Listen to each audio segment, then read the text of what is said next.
நீங்கள் கேட்டுக்கொண்டிருப்பது நுட்பம் கவிதை இணைய இதழின் நுட்பம் பாட்காஸ்ட். கவிதைகள் கரிகாலன். வாசிப்பது அன்புமணிவேல். கவிதையின் தலைப்பு பிறனில். என் பறவை பேராசை பிடித்தது. கடலை நாவல் பழமென நினைத்து தூக்க முயல்கிறது. என் மீன் பாசத்துக்கு ஏங்குகிறது. மீன் கொத்தியின் அழகை தாய்க்கரம் என ஆசையாக பற்றுகிறது. என் நிலாவுக்கு உதவும் குணம். மகவை புதரில் வீசி எறியச் செல்லும் தாயின் ஒற்றை வழித்தடம் மீது பூர்ணிமையை பொழிகிறது. கருணை மிகுந்ததென் நதி. நள்ளிரவில் கொலைக்கருவியை குழந்தையென கருதி குளியாட்டுகிறது. தன் டிஸ்லெக்சியாவை மகிமை என கருதும் என் கடவுள் முகவரி மாறி பிறனில் துயில்கிறார். கவிதையின் தலைப்பு திகில் கதை. அது ஒரு திகில் நிறைந்த கதை. அந்த கதையில் அவன் தோற்றபோது மோசமானவன் என்றார்கள், வெற்றி பெற்றபோது வல்லவன் என்றார்கள். ஆனால் அவனோ சிலரிடம் கண்ணியமாக இருந்தான், சிலரிடம் மரியாதையாக இருந்தான். தன் அனுமதி இல்லாமல் பிறர் தன்னை தாழ்வாக எண்ணிவிடாத வண்ணம் கவனமாக இருந்தான். யாருக்கும் துன்பம் தராத தவறுகளை செய்தான். யாருக்கும் பொறாமையூட்டாத சிறிய சாதனைகளை செய்தான். யாரும் விலக விரும்பாதபடி தீங்கற்றவனாக இருந்தான். சற்றே சிரமமாக இருந்தாலும் கூட அன்பை பயின்றவாறு இருந்தான். இறுதியாக தன்னை ஏற்றுக்கொள்வது அவனுக்கு ஒரு திகில் கதையாக தோன்றியது. இருப்பினும் அதிலிருக்கும் மர்மத்துக்காக அவனுக்கு அந்த திகில் கதை பிடித்திருந்தது. கவிதையின் தலைப்பு நான் ஒரு தாவரம். காற்று கொண்டு வந்த மகரந்த தூளில் கண் விழித்த தாவரம் நான். மழையும் கதிரும் என்னை வளர்த்தன.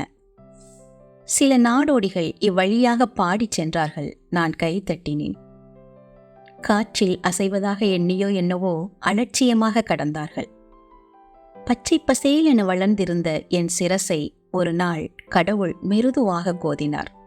அடுத்த நொடி பசியோடு வந்த ஆடொன்று எனக்கு வலிக்குமா என்றெல்லாம் கவலைப்படாமல் என் பசுமையை தின்றது. மீண்டும் மழை பெய்தது. மீண்டும் வெயில் அடித்தது. சோர்வறியாமல் வளர்ந்தேன். தூரத்தில் விளக்கு வெளிச்சம். ஏதோ திருவிழாவென்று மனிதர்கள் கூட்டமாக போனார்கள். ஒரு மனிதர் பாடினார். அந்த பாட்டில் மலர்ந்து நான் பூச்சூடிக் கொண்டேன். இளையராஜாவின் இந்த பாடலை கேட்டுதான் தான் காதல் கொண்டதாக கூட வந்தவளிடம் கூறிய பெண் என் இலைகளில் சில நனையும்படி மூத்திரம் பெய்தாள். நண்பகலில் பதற்றமாக வந்த தாயொருத்தி காம்போடு கிள்ளி அம்மியிலிட்டு அரைத்து வீங்கிய மகனின் முட்டியில் பத்து போட்டாள்.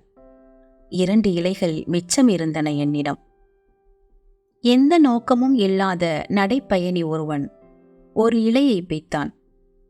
அம்மா என்ற என் முனகலை பொருட்படுத்தாமல் சுருட்டி காது குடைந்தான்.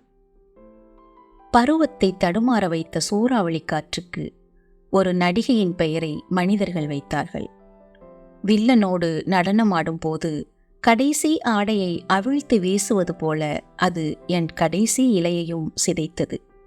நான் ஒரு தாவரம், என்ன செய்வேன்? இன்னொரு சொட்டு மழைக்காக, விடிந்தால் எழப்போகிற கதிருக்காக காத்திருக்கிறேன்.